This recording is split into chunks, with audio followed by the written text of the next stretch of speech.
All right, Derby fans, welcome back. We are set for your next bout here at the Ted Reeve Bubble. This will be Quarry from Rochester, New York, taking on from just down the 401, the Durham Region Roller Derby Farmers, aka the Dirty Farmers. Farmers with an impressive overtime win in their last bout. Yes. Oh my goodness, it was exciting. Was exciting. It was the first time I'd ever seen that as a player and as an announcer. Oh, the Rock Quarry Jammer is down on the track before the first whistle even happens. But she's got a smile on her face. Absolutely. So that's a good sign. All right, near restart. Oh, by the way, my name is Breaker Thigh. I am with Peterborough Area Roller Derby, and next to me is Jax. Jaxalottapus, yes. That's Jaxalottapus. I'm always scared I'm going to mess up the Lottopus. I'm a dinosaur. And that is Duchess of Carnage, who has lead jammer status for Durham, skating around the track, and the Rock Quarry jammer, 207, Smother Superior, hot on her tail. Duchess picks up 2 points and then calls it off before Smother can pick up anything. That was the end of our first jam. Duchess of Carnage has been Amethyst, the coach, and the Derby Nerd have actually compared Duchess of Carnage to a young sleeper hold that skates for Toronto when she first started, when she was in her first year of roller derby. Sleeper hold now recently named to Team Canada Men's Roller Derby as a skater, her and her brother. Wow. Maybe Duchess will follow suit. Maybe. She's a pretty impressive jammer, and she plays with both Durham and the Madams, the Motor City Madams, when she can. She also came out and skated for us with Lindsay Roller Derby in our game a couple of weeks ago. Yes! At home, I announced that game. Yes. Yeah, that was a fun game. She just wants to play all the derby all the time, which is amazing. I don't blame her. I don't Okay, so it looks like T-Rex is going to the penalty box. She was ejected from her last game, and she does have some penalty issues. She's in the box. She has spent more time in the penalty box than she has on the track. That's a joke. And this is going to be probably another penalty issue to number 28, Black. And there we go. There's the penalty. No pack was called, and she continued to actively block the jammer. So that is a penalty. So in the lead here is number 2150, Fifi for Rock City, and Bobby Gore has yet to make her initial pass. Fifi is coming up for her first scoring pass, and that was pretty easy, like a butter. That's a grand slam for Rock Quarry. Bobby Gore is now out of the pack, looking to her coach. Amethyst giving her some instructions. Yeah, it's going to be a successful call-off now for Rock Quarry. Rock Quarry now putting some points on the board. And these skaters, this would be their third bout of the day? Fourth bout of the day? Third bout of the day. I believe Durham was in that second bracket of skaters. So third bout for Durham, and I don't know about Rock Quarry. Generally for fresh meat skaters, they don't have a higher level of conditioning coming into roller derby, so after 3 bouts, they're pretty gassed, pretty tired. Yeah, and unfortunately, that's when you start seeing little injuries. Absolutely. You have to be careful, especially in a tournament like this. We have already seen some injuries today, some minor, some major. We don't want that to happen, and unfortunately, the risk goes up as the day goes on. Certainly does, and a big thank you always to our medics here today. And to medics at any roller derby bout, they are the most important people in the building. A little known fact, it's actually in the rules. Derby cannot happen unless the medics are at their post with their eyes on the track. Is that why? That is right. 2 games ago, the refs called a timeout in the middle of a jam? Yeah. Oh. Absolutely. So if the medics are tending to an injured skater, the derby cannot continue. Did not realize that they had to have their eyes on the track. They have to have their eyes on the track. So I was at a bout earlier this summer where a skater went down with a broken wrist, and the medics were tending to her. We had actually asked for anyone in the audience that qualified as a first responder. So we had a nurse step in and sit in the medic seat so that we could resume play. Oh, wow. So our lead jammer here for Rock Quarry is Fifi, and Bobby Gore is jamming for the other team, for Durham. She's taken some Small hits from the Rock Quarry. I want to say Rock City. From the Rock Quarry blockers. And this is, we call it rookie mistake or a freshie mistake.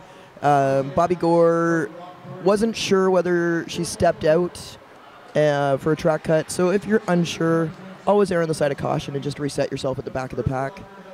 She did not. She continued skating, thinking she was okay, and did get a track cut penalty for that.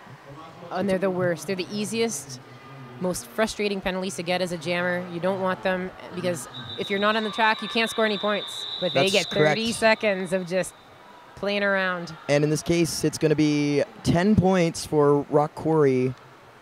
Actually, it's going to be more than that. It's going to be 14 points for Rock Quarry and a power start. Jammer still standing in the box for the Dirty Farmers. Bobby Gore. Bobby Gore will start from the penalty box. Still eligible for lead jammer status. But this just gives Rock Quarry a couple extra seconds on her to get lead jam status. Absolutely. So less than 10 seconds remaining on Bobby Gore's penalty, and however long it would take, 2 or 3 seconds to get back to the jam line. Amethyst calling a timeout. Good move by a coach. Once things start to get a little exciting, you want to settle your team down. I like having the coach's perspective. I never get that. I get the coach's anger, like the pregnant silence when he's upset. Oh no! See, I've got some feedback, positive feedback. Again, if you're home watching roller derby, if you are watching roller derby and you don't play or you're not involved in roller derby, there are many ways to get involved in roller derby. You don't have to skate contact. It's true. You can skate as an official. You can. As a ref. You can be on your feet as an official. A non-skating official. A non-skating official. Yes, and you get to wear pink. Or if you like to talk a lot. You can be us. You could be us. You could be an announcer for roller derby. I don't know why people are so afraid to be an announcer. I don't know. People are afraid of a microphone. It's the best job in derby. It's great. Nobody listens to you. No. You can pretty much say whatever. And you get to watch some really great derby. And oftentimes you can enjoy some adult beverages. It's true. I, alas, today cannot, due to the fact that I am super tired. Okay, what have we got here? Ooh, Red Sonia. She's coming up behind everybody. What is she doing? So we've got number 28 for Rock City, who is Purple Pain, trying to fight her way through the Durham defense. Now, there is a lot of distance between those two. There we go. And that's one failure to reform penalty going to Rock Quarry. Lead jammer status also going to Rock Quarry. That's got to be the second most frustrating penalty to get. Because, failure to reform. Yeah, failure to reform. So what this means is when there's too much distance, this is just like this simple explanation for it. When there's too much distance between the two teams, no pack is called, and the skaters in behind have to boot it up to the front. Well, not to the front, but to catch up. They have to make an attempt to re-engage. So if you get more than 20 feet apart. Yeah. And if you don't do it fast enough, the ref will pretty much call the number closest to him and send you to the penalty box. The other thing, too, is the skaters in the front have to stop, and that could have been a penalty right there as well. Number 703 pushed number 5 into the jammer coming around. However, the fourth whistle had sounded, so play had stopped. But number 5 was good with putting her hands up, going, I'm not doing this. I'm not meaning to hit her. It's my player pushing me into her. Yeah, no hitting after the whistle. Safety always of the utmost importance. The other thing when you're talking about pack definition, and we could talk about it, we've got a couple of seconds here, is there's an official timeout called. We're getting technical because it's later in the day, and we're tired of saying, this is a jammer, this is a blocker, we're going to get into it. And they're skating around and scoring points. So as we see a lot in fresh meat games, penalties happen frequently. Yep. Because skaters don't know all the rules yet. There's a lot of rules to know in roller derby. Yes. And when we're talking pack definition, you need skaters from both teams to make the pack.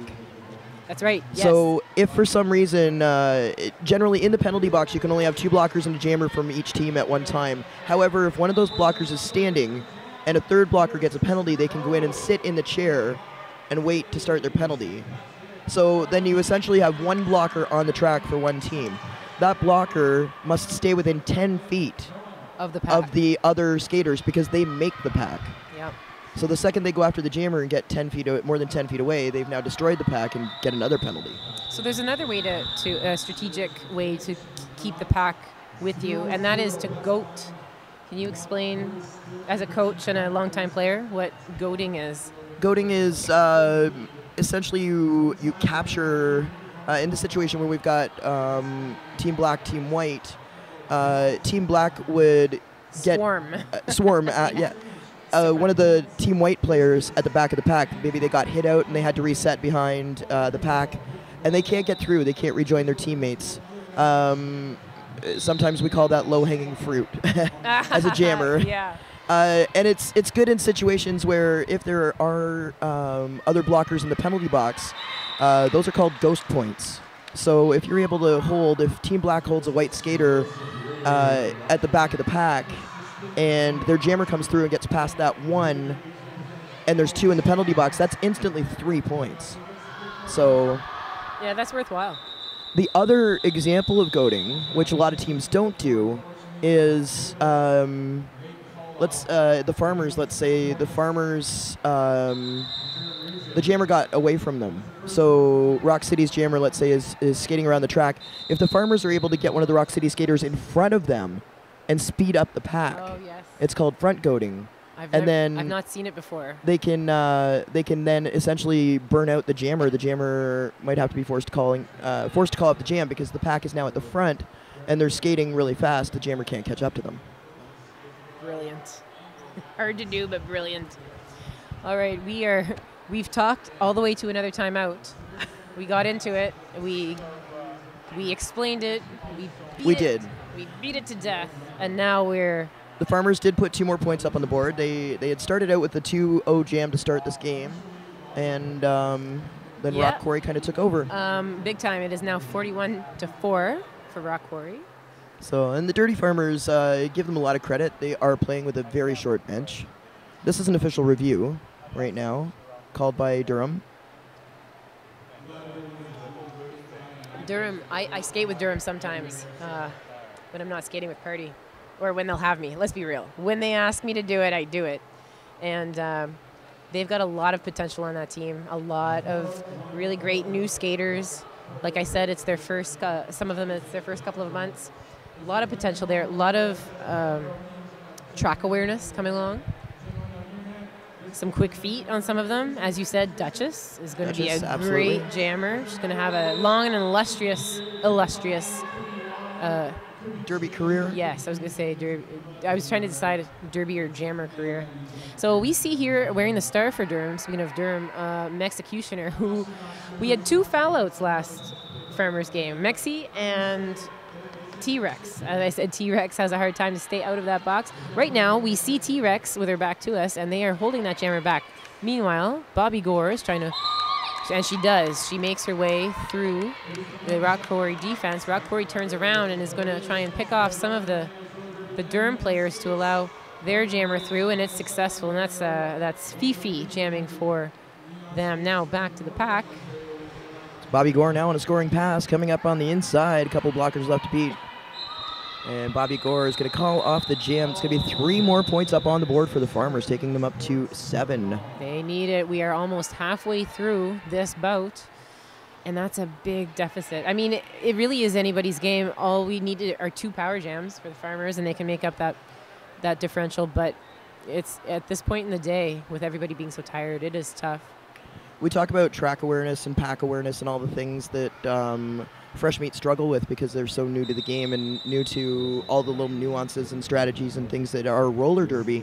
Yeah. What I say to my fresh skaters right from day one, and I had this talk with my team today, is there's a thing called the 100 jam fog. Yes, the 100 jam fog. And it's this thing that you get told early in your derby career. The 100 bout fog for me. The 100 jam fog is about the first 100 jams that you play roller derby. The first 100 jams of gameplay, not counting practices. You feel like you're skating in a fog. Like you don't know everything, like everything that you do is wrong and you never get anything right. And I always tell my skaters that there will be this moment where the sky opens up and the beam of light comes down and the angels sing yep, and everything clicks and starts to make sense. Until that moment happens, just play the game. Take something positive away each time and leave everything else on the track, because one day it will make sense. You learn by doing, and you're absolutely right. You have to leave it on the track. You can't beat yourself up. You won't know why you got that penalty. You won't know, why your teammates barking at you. But you will eventually figure it out. It's one day, one moment, it just all makes sense. And for me, that moment came after I refed for a year and a half. Not refed, oh my goodness, announced for a year and a half. Right. Because I was out on an injury, and I've had to watch the game and call the game. And you learn a lot on the sidelines when you're forced to watch it. When Absolutely. I'm just a spectator, I'm drinking Similar my beer. story for me. Yeah. Oh, yeah. That's right. I was out with an injury and I started announcing. That's how I got into announcing. Is that how it always happens? That's how it always happens. We heard each other, and then we discover we love a microphone. So if you're an injured skater listening to our voices right now, you need to get into announcing. It's true. We need you. We do. Or reffing. Or reffing. We need people that know the game. So lead is Rock Quarry, and I. Oh, no, Durham. It's not. It was Durham. It was Durham. Bobby Gore. Yeah, we forced had to call off the jam. Smother Superior overtaking her after the initial pass. We've been talking a lot. We've not been calling that much. It sometimes happens that way. Not paying attention. It's late in the day. Or paying attention. So this is the second last game in the Ted Reeve bubble. There will be one more game. It was scheduled to take place at 5 p.m. However, one of the games in the Ted Reeve arena, main arena, got bumped to over here due to injury timeouts, etc. And that's going to be Duchess of Carnage around and through lead jammer status for the Dirty Farmers. One thing I've noticed a lot, and I see it even in experienced teams, is they're not guarding the line. There's a lot of the jammers are having an easier time going on the inside, sometimes on the outside. And see, this is another time here where, like, look, Duchess just was like a smooth operator, just passed on the inside, and that's a 4-0 jam. And what happened there? Rock Quarry started speeding up the pace of the pack. And if you're in that situation where your jammer is coming up on a scoring pass and the other team is speeding up the pack, you need to just stop skating. And the Farmers continued to skate with Rock Quarry, and I mean, from a coaching perspective, I always tell my skaters, skate, skate, skate. Yeah. If they're gonna race with you, then they're tiring out their own jammer. That is good advice. I'm never sure when to skate and when to stop, because I'm in the 150 jam fog. I think the 100 jam fog kind of resets if you've been out for a long period of time with injury. Oh, and this is going to be Bobby Gore going to the penalty box. Power jam now for Rock Quarry. And we're at a palindrome on the scoreboard, 41-14. That was a nice outside pass by number 207, Smother Superior. I had to call the palindrome because I knew it wasn't going to last very long. Yeah, well, that happened last game, too. We had a palindrome. Woo! Oh, and a huge hit by T-Rex. And her helmet. Smother Superior. Her helmet's not on too sturdy. It kind of was misplaced on her head. No, Malcontent Reynolds and I talked about that earlier in the day. Gear checks used to be something that happened in roller derby where the skaters would line up along the line and the referees would check their helmets, mouth guards, that's right, everything to make sure that safety. And that was taken out of the rules because the referees didn't want to be liable for injuries that may happen due to faulty equipment. A few years ago, that's how I hurt myself. I wasn't, I needed new knee pads, and I didn't get them. And I suffered from a knee injury because my knee pads were faulty. Well, they weren't faulty. They were just old, and they didn't protect me very much. They hurt me. They're the ones that hurt me. Anyway, that's neither here nor there. I'm still crying about that. That was 3 years ago.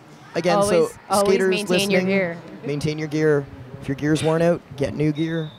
And never underestimate the importance of your mouth guard.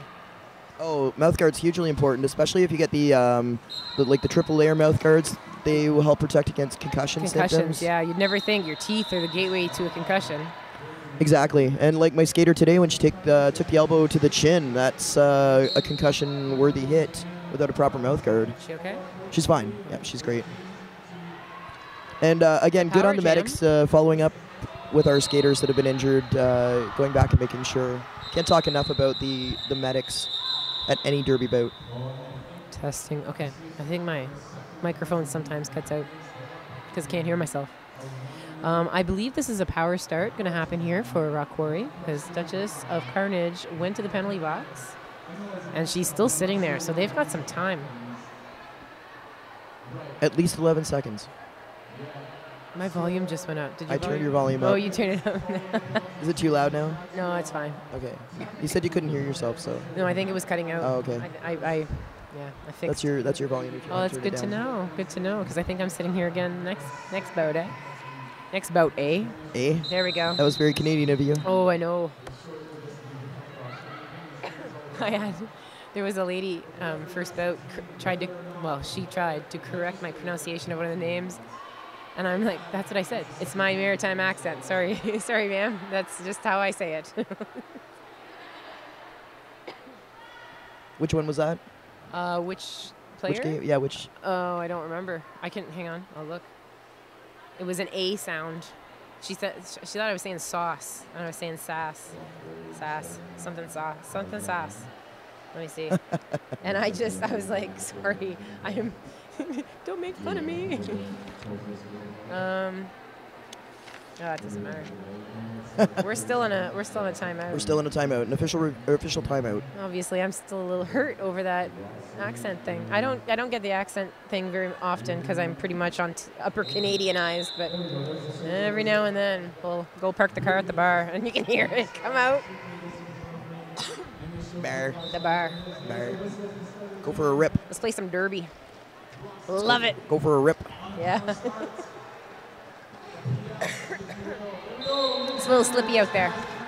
Okay, and I've just lost all my rosters. Smash Squad, Rock Quarry, there we go. So we are looking at Purple Rain, who is the lead jammer here. And is Duchess back on the track yet? Duchess is no, not back on the track, still sitting. And I'm guessing that Duchess must have gotten 2 penalties because there's been 30 seconds elapsed in this jam already, and Duchess still sitting. So that means that's a double penalty, 2 30-second penalties. Now that's something I want to learn more in terms of announcing. Oh, pardon me. In terms of announcing, I can't. I don't recognize the penalties when they happen. I can't hear the referees when they call. But if I could just see it happen, as a player, I just rely on them to yell at me, "Number 506, go to the box," and I'm like, okay. And T-Rex going to the penalty box. Duchess of Carnage was just coming into the pack. 3 more points up on the board for Rock Quarry. A 13-0 jam. That's going to be a dagger on the Dirty Farmers. That's a 60-14 score with 3 minutes and 2 seconds left of this game. And it looks like Durham's going to be 1 blocker down. T-Rex warming the box, warming the seat in the box. I can't see the other half of the box. Can you see if there is 1 blocker in for Rock Quarry? Okay, so at least the it's pivot even. For Rock Quarry. They're each 1 blocker down. Absolutely. Let's try to come up with some good farmer analogy to say for the score. They're getting puts a hoe in their row. I was thinking hose. I'm like, they're getting hosed. I don't know. Hosed. They're getting picked. Rock Quarry's having a bumper crop this year. There you go. There you go. Oh, the potential for the puns. So much potential. I think next year I'm going to bring markers to mark the colors. We could say that Rock Quarry really dug deep for this game. Oh, nice! High five! Lovely. Lovely. Where did you say Rock Quarry is from? Rochester. Rochester. We've got 3 teams from the United States, don't we? We have 2. Michigan. 3, and then we have Rochester, Rock Quarry. We have Queen City. Sub-Zeros from Buffalo, New York, and we have the Ann Arbor Lansing, Lansing team, yeah. The Dixons. Yeah. The Michigan Dixons. Yeah. Which is a play on the names of both of their teams, which I don't have in front of me at the moment, but Dixons and hang on, I got it here. Careful there. Yeah. Well, we've already said. Hang on, what's this? Orangeville. Oh And it's going to be Bobby Gore railroaded out by number 702. Oh, 702 is 702? 703. 703 is PF Bangs. PF Banks. PF Banks, however, did follow Bobby Gore out. But Bobby Gore reset, picked up lead jammer status on the power jam for the Farmers. Farmers need to get some points up on the board. Just over 2 minutes remaining.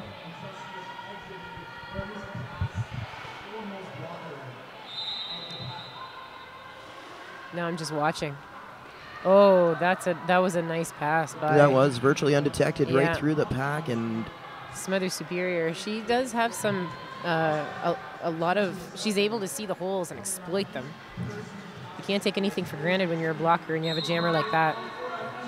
however, that wasn't a hole. That Nope, was nope, and that's a penalty. that was a back block. She kind of made her own hole there, but That'll come with experience. you can't make that hole on the back of another skater.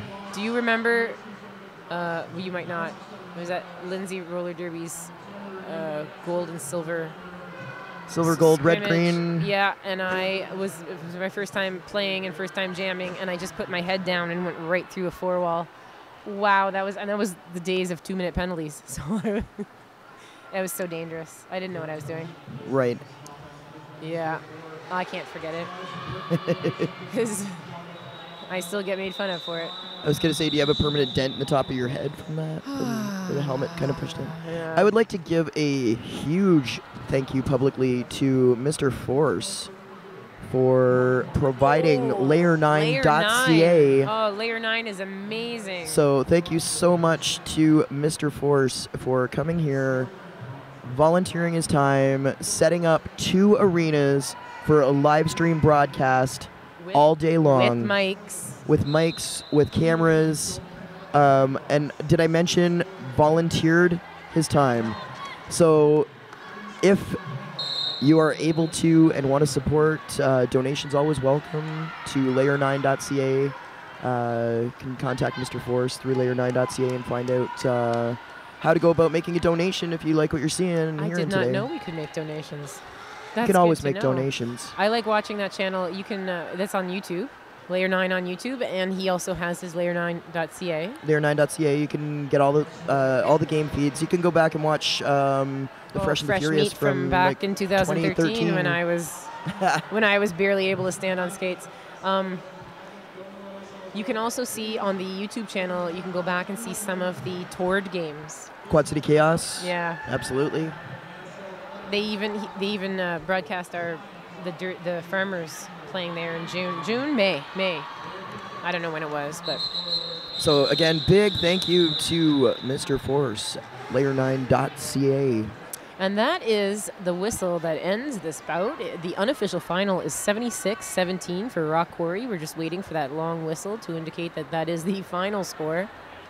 And good on the Farmers. 9 skaters. They finished with 9 skaters. And at least one of them just passed their minimums. Absolutely. And for them to have won that last game, to make it to this game was amazing. They came back. They finished with 6 skaters. And they played an overtime jam to win the game. Never ceases to amaze. So Anything good. can happen at these fresh meet. Like, you know, often in other tournaments, there's a favorite. There's no favorite here because No. we're just learning what they can do. The favorite is roller derby. Yeah. Roller derby is winning all the time. This is the future of our sport, and it's really nice to come and announce at this tournament and see the up-and-coming skaters in different teams. Yes, remember these names because you're going to hear them. You're going to hear them in your communities. Go watch them, support your local roller derby, and join either as a non-skating official, as a skater, as a ref, as an announcer. What else is there? Is that all the rules? Are those all the rules? Well, there's coaching. Medic. Oh, as a coach. Yeah. Or medics. Go coach. Go medic. You could be a medic for roller derby if you're a first responder and want to donate some time. It's true. Just don't. Your and eyes also, shouldn't leave the trap. If you're a high school student, or if you have a high school student that needs to get In the hours province of Ontario. in That's the province right. of Ontario that needs to get hours for volunteering to graduate high school, contact your local derby league and get out and volunteer. Oh, we will put you to work. You'll earn those hours, Will but you'll we get ever? them. Yeah. Working the door, counting the score, time in the penalty box. Absolutely. Congratulations to the Durham Dirty Farmers on a great tournament, and congratulations to your winners of this bout, Rock Quarry. Yeah, Videographers, all dirty teams. And I was just, Mr. Force here, who we were just talking about, I can't thank enough, a big shout out to our videographers. Oh, yes. The people that come and volunteer their time to run the cameras, to bring you the action. So get on your Twitter and tweet some thank yous and some how awesome these people are messages to our videographers. Do you want to use the Fresh and Furious You go hashtag? right ahead. Okay, that is FNF Derby 2017. Once again, hashtag FNFDERBY 2017. Let's get some shout outs and some props given to our videographers and to layer9.ca. Woohoo! All right, well, I am out of here. We got one more game to bring you from the Ted Reeve bubble, and it's going to be Breaker Thigh and Professor Wrex with the call. You can't see me, but I'm raising my hands in triumph. It's me. I'm Jaxalottapus. I'm going to check out and go on to the house mic for the remainder of games in this arena, which is one. Awesome. Cheers. All right, bye. Thank you.